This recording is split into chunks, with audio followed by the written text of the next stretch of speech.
Hier, Projekt.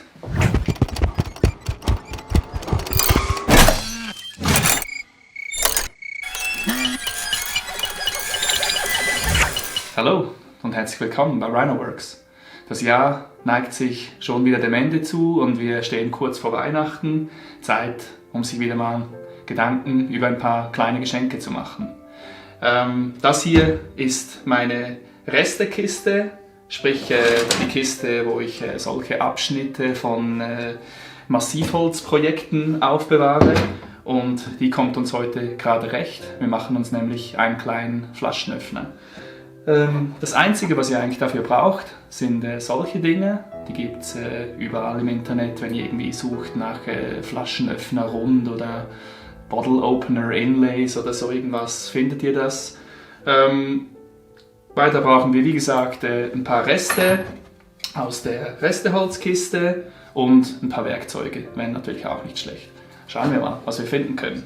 Wahnsinn eigentlich, was sich hier alles ansammelt in kurzer Zeit. Das sind alles irgendwelche Abschnitte von Kistchen, die ich gebaut habe oder Schneidebretter etc.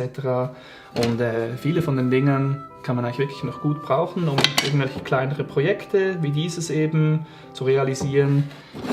Hier hätten wir zum Beispiel ein Stück Eiche, das würde sicher gehen. Oder was ist das? Das scheint mir Esche zu sein. Ich habe mir mal so ein Template gemacht. Ich habe schon ein paar von den Dingen gebaut, darum habe ich mir dieses Template gemacht, damit ich das immer wieder nachbauen kann. Ich finde Esche halt einfach schon noch ein ziemlich cooles Holz. Es ist auch ein bisschen dicker als die Eiche hier. Ich glaube, das schnappen wir uns mal. Los geht's! Wie erwähnt, habe ich mir ein Template gemacht für den Flaschenöffner. Ihr seid aber überhaupt nicht an irgendeine Form gebunden. Ihr könnt da völlig Freestyle arbeiten, wie euch das gefällt. Wichtig ist einfach, dass dieses Teil irgendwie Platz findet, mit ein wenig Rand rundherum, dass wir das nachher schön ins Holz einlassen können. Das Stück Esche, das ich mir rausgesucht habe, hat hier noch einen ziemlich coolen Farbverlauf drin, wie ich finde. Das versuche ich dann gleich irgendwie in den Flaschenöffner einzuarbeiten. Als erstes werden wir mal die Kontur aufs Holz übertragen.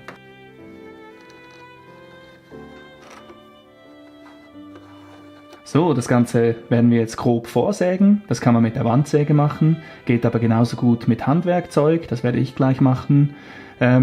Nachher könnte man das Ding mit dem Template bündig fräsen. Ich habe das auch schon mal probiert und nicht nur gute Erfahrungen gemacht. Ich hatte zum Beispiel mal einen Flaschenöffner aus Bubinga gemacht. Das ist ein ziemlich hartes Holz und das ist mir dann fast ein bisschen um die Ohren geflogen. Seitdem mache ich das eigentlich gerne am Tellerschleifer. Wie gesagt, man braucht aber überhaupt keine großen Maschinen dafür. Man kann das alles mit Handwerkzeug herstellen. Ich nehme aber natürlich meine Maschinen, weil ich sie einfach zur Verfügung habe.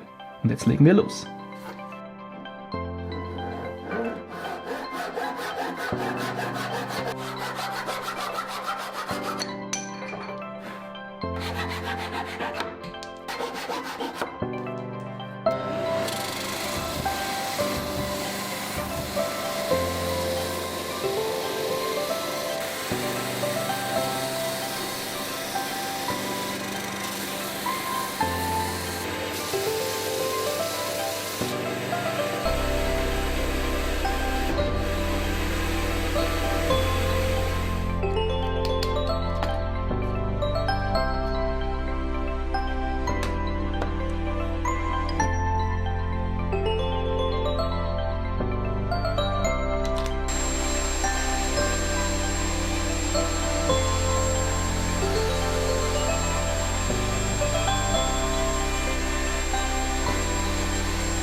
Und so schnell habt ihr euren eigenen kleinen Flaschenöffner aus einem Stück Restholz gebaut.